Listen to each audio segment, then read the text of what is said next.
ബ്രഹ്മാനന്ദ ശിവയോഗി. ബ്രഹ്മാനന്ദ ശിവയോഗിയുടെ ആദ്യകാല നാമം കാരാട്ട് ഗോവിന്ദൻ മേനോൻ എന്നാകുന്നു.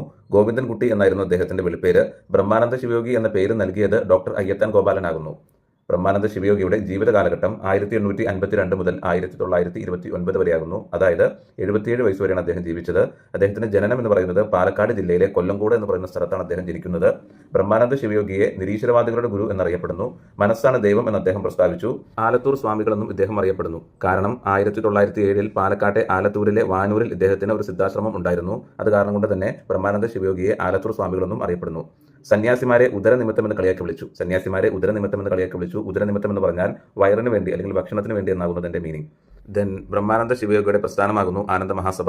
1918 ആനന്ദ മഹാസഭയ്ക്ക് ബ്രഹ്മാനന്ദ ശിവയോഗി രൂപം നൽകുന്നത്. ആനന്ദ മഹാസഭയുടെ ആദ്യ പ്രസിഡന്റ് ബ്രഹ്മാനന്ദ ശിവയോഗി തന്നെയായിരുന്നു. ആദ്യ സെക്രട്ടറി രാമപണിക്കരുമായിരുന്നു. ബ്രഹ്മാനന്ദ ശിവയോഗിയുടെ കാലശേഷം ആശ്രമത്തെ നയിച്ചത് നിർമ്മലാനന്ദഗിരിയാകുന്നു.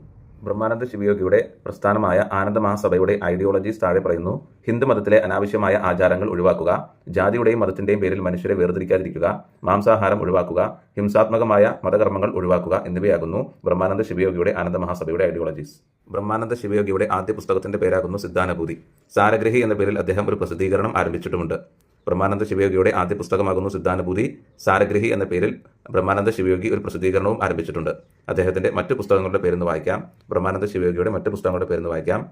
ആനന്ദ കുമ്മി, ആനന്ദ വിമാനം, ആനന്ദ ദർശനം, ആനന്ദഗണം, ആനന്ദസൂത്രം, ശിവയോഗ രഹസ്യം, സ്ത്രീ വിദ്യാപോഷിണി, മോക്ഷപ്രദീപം, വിഗ്രഹാരാധന ഗന്ധനം എന്നിവയാകുന്നു അദ്ദേഹത്തിന്റെ മറ്റു പുസ്തകങ്ങൾ.